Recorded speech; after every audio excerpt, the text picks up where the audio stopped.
We are back. More conversations about micro cap companies, small cap companies, penny stocks, the financial world. We love it. We hope you love it. Nicholas Coriano here. Daniel Wachtel on the other end. Listen to us on iTunes. Listen to us on all the podcasts, all the YouTubes, all the Twitters. Find us. We're here to talk about pump and dumps, baby. You knew this was coming. This should have been number one. Hey, we're having a conversation about micro caps and penny stocks. You got to get mud on your face, man. You got to talk about the pump and dump. What is it? What is it, Dan? What's the pump and dump? The pump and dump. I'm not going to say that CEOs or anybody in the company wants their price to go up so they can sell. I'm not going to say that because that's never happened in the history of OTC market.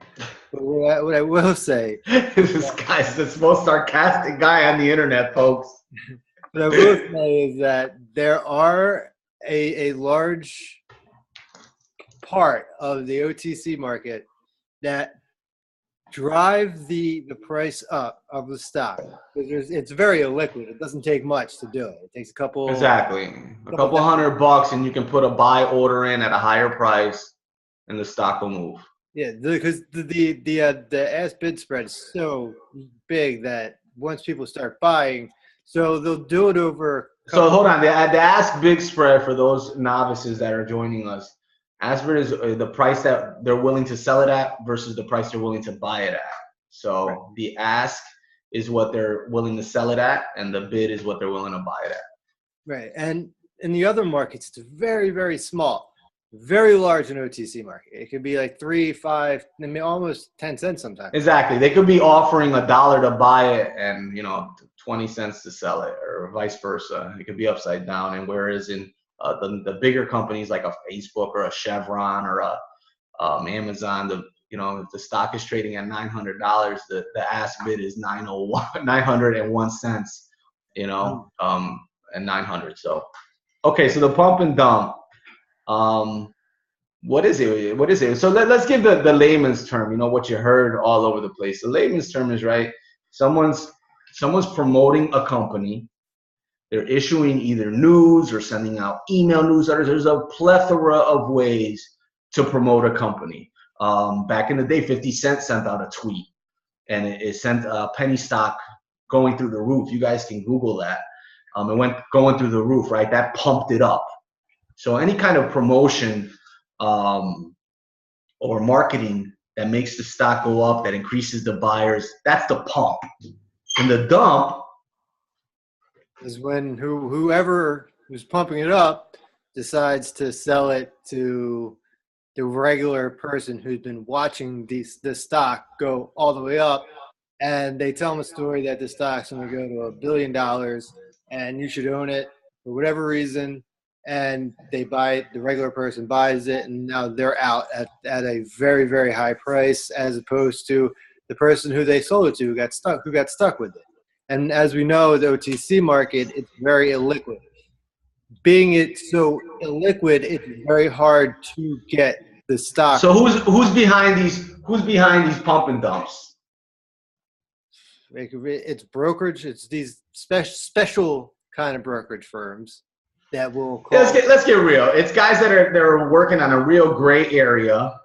It's illegal, first of all. Yeah, it's not right. Let's clear the airs for those guys that have never heard this before, because some of the guys might be getting ideas like, oh, this seems like a good way to make money. Yeah, this is illegal. Right? Let's set the stage for everybody, because I don't want the people coming back to us like we taught them, how to profit on a pump and dump. Pump and dumps are illegal, guys. Pump and dumps are illegal. Anytime you manipulate the market, it's illegal. Yeah, so basically criminals are doing pump and dumps. Yeah. Right? Let's be clear. Criminals are doing pump and dumps. It's not something you want to get involved with. But people that do it include people that are tight. I mean, it goes all the way up from the management of companies to broker dealers, investor relations firms, business consultants, venture capitalists. I mean, you name it.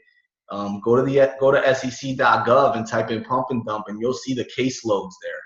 Right? They're issuing subpoenas there every day for a new pump and dump scheme. Yes, I mean, these people are, again, pumping it up. Now, let's talk about the mechanics, because what I've always found interesting, from the inside of the micro cap sector was this idea that, who's doing it and why are they doing it? Why are people pumping and dumping a stock? And what I realized is there's a lot of compensation in small cap, micro cap, OTC companies that is only stock, right? So you have a company that goes public, they have no money, and the only way they can buy companies or bring on management is by issuing them stock or stock options. And then, of course, these people's stock options, now you have all these people incentivized for a high stock price based on their compensation. And this sometimes becomes the mechanics or the catalyst behind a pump and dump, correct? No, absolutely. That is the reason. If they were actually getting paid cash, if they were getting paid, some sort of compensation that wasn't stock, that was tied to a company that didn't have a business, then there wouldn't be a problem. You don't really see it much on the New York Stock Exchange. You see other sorts of manipulation on the bigger markets because I mean, you see it too, right? Let's be clear about this. This happens on a larger scale. I mean, it's it's way less common, but it definitely happens with billion-dollar companies where, I've seen, not for nothing, but Carl Icahn, love the guy, love his net worth, but sometimes, you put a bid offer on a company. Carl Icahn's a big hostile takeover guy, If he puts a news release out on his blog, or he puts out a release that he's going to buy a company, generally he's holding a position in that company, one. And then two, as soon as he announces that, the stock skyrockets. And whether the deal happens or not, I mean, it could be argued that he made out. So on a larger level, I'm not saying that I don't know if I can't recall if he's ever gotten in trouble with the SEC. I'm sure he has. Everybody who's been in the industry at one point or another has had a run-in with the SEC, but it happens on a larger level. So how can you look out for pump and dumps? What are some obvious signs of a pump and dump? Well, if you're looking at it on the OTC market, if you see higher than normal volume day after day, week after week, or maybe even a few months, because they like to, it's very obvious in the OTC market. If it's a couple of days, you're going to see a huge spike in the chart. So the volume is going to be huge, and the prices are just going to skyrocket. And then there's usually no financials to support this. Yeah, there's no news. There's nothing going on with the company. It's the same company that it was prior. There's news, but there's no material news, right? There's no news that adds to their balance sheet, doesn't add any assets, doesn't add any cash flow. A lot of the deals that we've seen are potential joint venture news releases, right? Or things that are gonna happen in the future as a news release. If there is any news, that would be the news. It is so vague. It's news that is no news, basically. And sometimes you don't see news, right? Sometimes behind the scenes, like we said, a pump and dump scheme is illegal. This is criminal activity. And sometimes what you have is other players out there pumping up the stock by buying it in other accounts. Mm-hmm. And you're not seeing news. Someone's manipulating the stock. Someone's putting in a buy order at a really high price, and another person's buying that buy order at a really high price just to get that stock at a certain price point.